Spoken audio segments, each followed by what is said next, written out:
Hi students, Mrs. Alseri here. In this video, I'm going to show you how to make a landscape in the style of Vincent Van Gogh. There are three parts to a successful landscape drawing. The foreground, which is everything that's closest to us. The midground, which is in between the foreground and the background. And your background is your sky, clouds, sun, or moon. So we're going to try to include these three layers with our landscape drawing, and then we're going to try to add a lot of different kinds of thick, curvy lines to show the emotion and the colors that Van Gogh often used to make his artwork very vivid. So stay tuned and we'll draw together. Thanks. So your supplies for this Van Gogh landscape that we're going to be making is a pencil and an eraser and whatever you want to use to make thick marks. So I just grabbed my pack of Sharpies because I have a lot of different colors, and the tip is called fine, but I think if I use it towards on the side, I can get a decent thick line. If you have a big crayon or the thick marker, anything like a pastel that you can draw big bold lines and that you're pretty fluid with it, that'll work fine. If not, pencil is gonna be just fine. You can really see a lot of the detail if you keep it in pencil, and Van Gogh often would sketch with just graphite in his sketchbook, and those would often be underneath the beautiful paintings that he is known for. So don't worry about it if you just have a pencil today. I'll start with that and you can kind of see where you want to go from there. Your first step is going to be to draw a horizon line. I'm holding my paper long ways, and for my horizon, I don't want to make it exactly in the middle of the paper because I want to show more sky. You might feel that you want to show more land, so maybe your horizon line is all the way up here and then all of this is land. I'm gonna make mine below the halfway mark, and I'm not even gonna worry about it being straight. I'm gonna give it just a little bit of a curve because nothing in nature is really a perfectly straight line, so don't feel like you have to use a ruler for this part.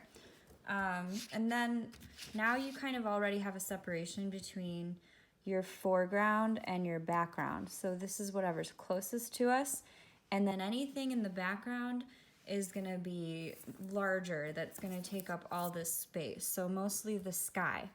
In Van Gogh's Starry Night painting, the starry sky with all of those yellow shapes and then the swirls, those took up most of the paper, but then he had this large cypress tree that kind of grabbed your attention. So that was in more of the foreground.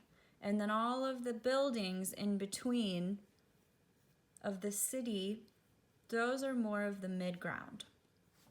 So for our landscape, I'm not sure what kinds of things I'm gonna include yet. I'm gonna kind of think about it.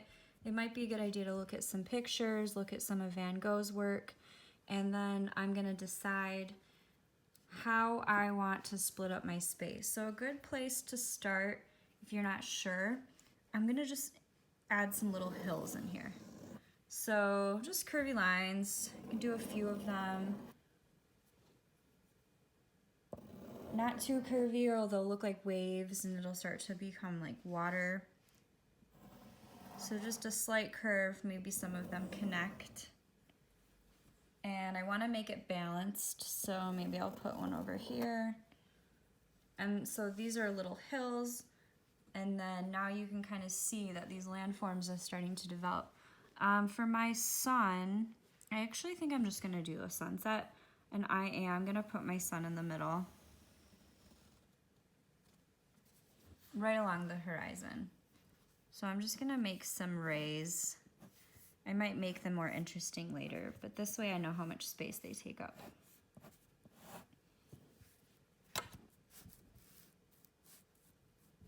So now that I have a little bit in my foreground closest to me, I'm starting to get a little bit of a mid-ground, and I have a background getting started with the sun. Now I can start to add some things in my background, like maybe some clouds. If you need to practice your clouds before putting them in your drawing, I practice clouds all the time in my sketchbook. So I like to make mine really curvy, like Van Gogh. His clouds almost even have swirls in them.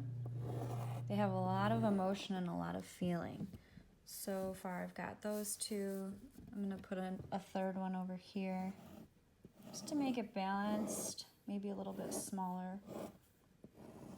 No two clouds are exactly the same, right? So that's how I'm starting off my drawing. Now I feel like I need to start adding more in my foreground and midground, so I'm gonna go back to that. Okay, so I went back and added some details. I put some swirls in my clouds, and I added some curvy lines in and around my sun, just to make it more full of life and look like it has movement. And I feel like it kind of looks like a sunset over water right now, so I'm gonna work on my foreground. Maybe add some bushes. Van Gogh would often have just these little curvy bushes around, and the ones that are farther away, draw them a little smaller so that it looks like your artwork has space, and that makes it look more realistic. Maybe I'll even put one like in front and make it overlap this other one and do some erasing. I can put some over here too. I'm not gonna make it identical on both sides because I feel like it's more interesting if you don't. Maybe I'll just put a big one right here. And then what I can start to do after I erase those overlapping lines,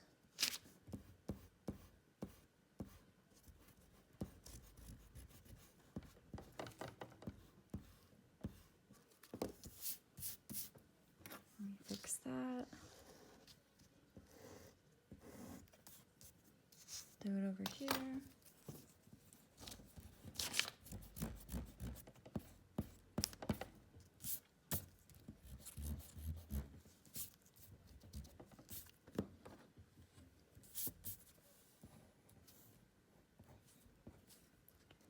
So it's kind of similar to the cloud shape, but a little bit different. It's a little flatter on the bottom. But what I'm gonna do now is I'm gonna use these like little sideways C's in my bushes and my shrubs. And that's gonna start to show the texture the way that Van Gogh would in his paintings. And on my website, I have some pictures of some of Van Gogh's sketchbook drawings, and you can really look closely at them. He just uses so many lines, all going in different directions and swirling. And that's what takes a regular realistic landscape and turns it into something more emotional and full of life, like Van Gogh. Come over here and do some more.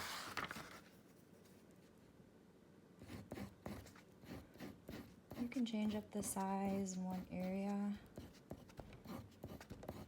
But what I want to do is make sure when I change to another landform or part of my drawing that I represent different things with different kinds of lines. So I'll show you that in a second. Okay, so it just kind of adds some interest to the things in my foreground. If you wanted to add like some mountains or hills back here along the horizon, it kind of makes it interesting too. Just adds more depth to your picture.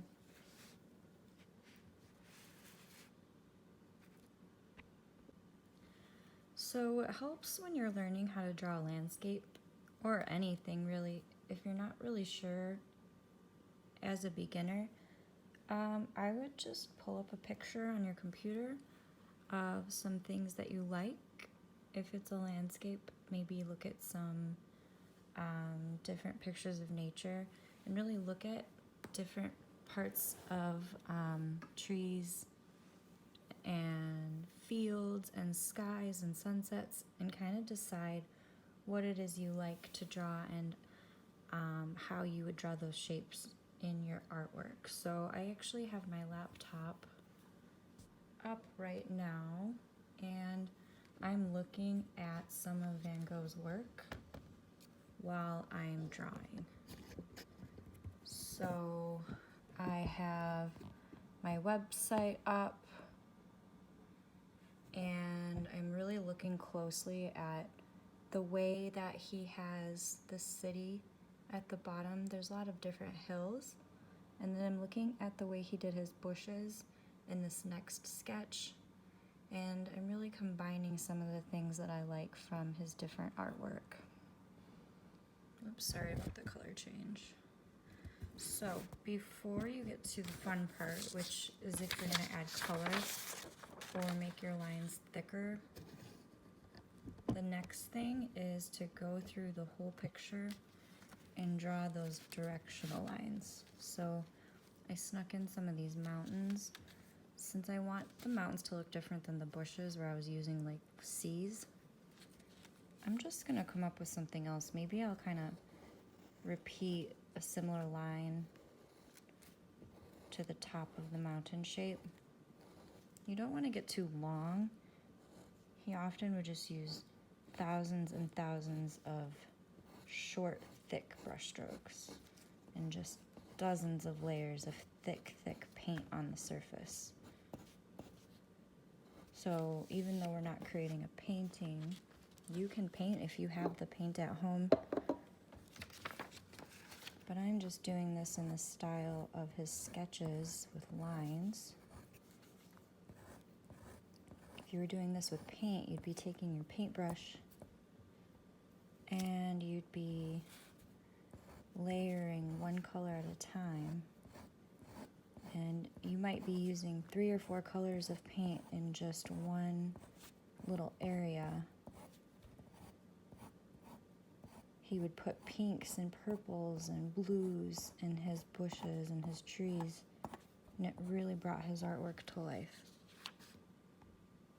So now you can already see that I'm starting to get some movement, so that I want this to look less like water down here.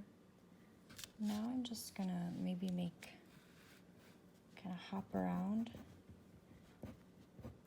and do just some vertical and some horizontal lines. And I kind of let my pencil dance when I do it. I like to kind of keep one type of line in one area. That way it's nice and balanced. Okay, so then I can kind of skip right next to it, maybe this big area. I might try some longer, like long blades of grass. And none of this is a straight line. It's just very wispy, kind of pushing my pencil, letting it drag up as I go, and lifting it like a flick, almost like a paintbrush.